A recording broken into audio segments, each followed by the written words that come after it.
Conferences are wonderful opportunities to grow as a researcher. Let's first talk about what actually happens in conferences and where you can find them. Assalamu alaikum everyone, it's Umaysan Shed here. For those of you who don't know me, I'm a secondary school English teacher and a PhD candidate in the field of didactics of foreign languages, currently specializing in English academic writing.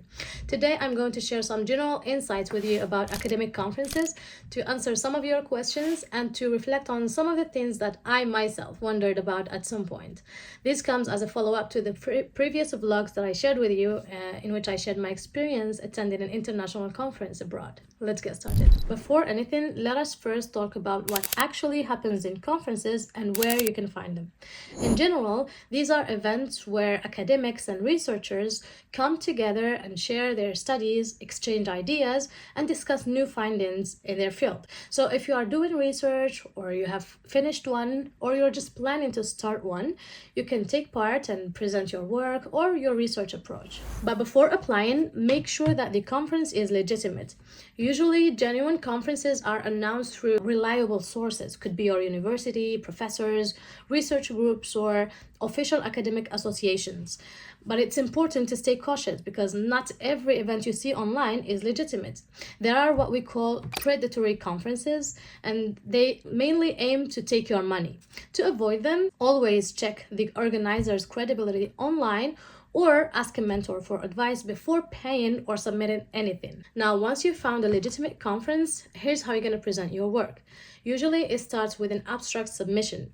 That's a short summary of your research that you send through the conference's online form. Then your abstract goes through a peer review process. If reviewers find your abstract strong, relevant, and well-written, you'll be invited to present your work, either through an oral presentation or a poster session. Let's move now to oral presentations, the classic conference talk. Usually you'll have about 10 to 20 minutes to talk. That's not much time, so you should focus on your main message. Don't try to cover everything. And when preparing your talk, structure it like a short version of your paper. Start with the problem or aim, move on to the method and key results, then share a clear conclusion or an implication.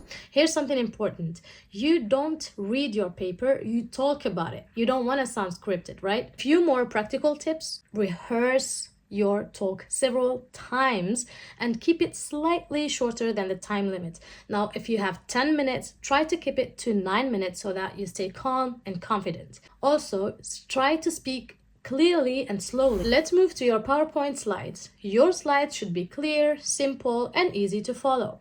Think of them as a visual support for what you're saying, not a script to read from. Use large fonts, at least 28 points, clean and readable ones like Calibri or Arial, and avoid full paragraphs. Use short bullet points instead. Also, you don't want to overload your presentation with many slides. In fact, using one slide per minute is a good rule of thumb. And avoid crowding the slides with too much text. Otherwise, your audience will be left wondering, should I read, should I listen, should I follow? And they might end up just daydreaming instead. Again, you don't want that to happen. And finally, remember, your audience is here to learn from your ideas, not to judge you, your English, or your accent. Honestly, professional academics would never do that anyway. So focus on communicating your message clearly and confidently. That's what truly matters here. And if this whole conference thing is new to you, it's fine. Don't overthink it. Let it happen naturally, and it doesn't have to be perfect. Just do it and you'll be good to go. Now let's move to poster presentations. These are especially common in large conferences. They tend to give more researchers the chance to present their work and have meaningful one-to-one conversations.